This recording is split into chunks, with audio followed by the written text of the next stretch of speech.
Intindihin nyo na lang po kung ano po yun sa sobrang hirap ng pamamasada sa araw-araw. Init, ulan. Talagang sinusuong namin para sa pamilya namin. Pricey! Minsan, iniisip na nga namin, nawawalan na rin ho kami ng oras sa pamilya kasi biruin mo, alas 4 ka lalabas. Uuwi ka na ng alas 9, alas 10 para lang maidala mo ang tamang pera na para sa pamilya mo. Karamihan po sa amin, kahit isang tuka lamang.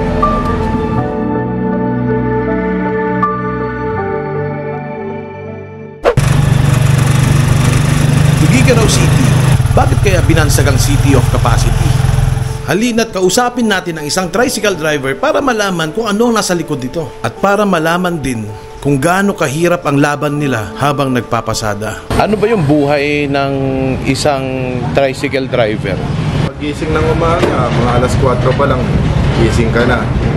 Prepare ka na para sa daily routine mo sa pamamasada. Ligo, pagkatapos painit na makina ng motor kasi pangit naman kung dadaretso yung papatakbuhin yung motor mo kasi kasama mo yan sa hanap buhay kaya kailangan mong alagaan. Konting linis-linis, punas-punas, sabay arangkada na agad. Minsan, pag mag-aalmusal na kami, aabot na ng alas 10. Ang pinakamahirap pa sa pamamasada, yun pag-holiday at saka mga walang pasok kasi talaga napakatuman ng pasahero. Minsan, aabot ka na lang ng kikitain mo, 400. Wala pang gasolina doon pag sobrang tuman. Pag swinerte ka naman, pwede ka rin naman kikita ng 700. Kaltasan mo na ng 200 sa paggasolina mo, meron kang 500. Oras talaga ng pagkain namin pagtanghalian alas 3. Kung sasabay ka rin sa pagkain ng mga pasahero, wala ka rin kikitain. Isa pa sa pinakamahirap ng pagiging tricycle driver ay yun sobrang init ng araw at biglang umulan. Diyan po kami napapasma. Ibabad ka sa init ng makina, tsaka init ng araw at mabibigla ang mauulanan. Gusto namin maintindihan ano ba yung reason kung bakit kailangan pang mag-capacity, kailangan pang may regular rate naman. Depende kasi sa pupuntahan niyo yun.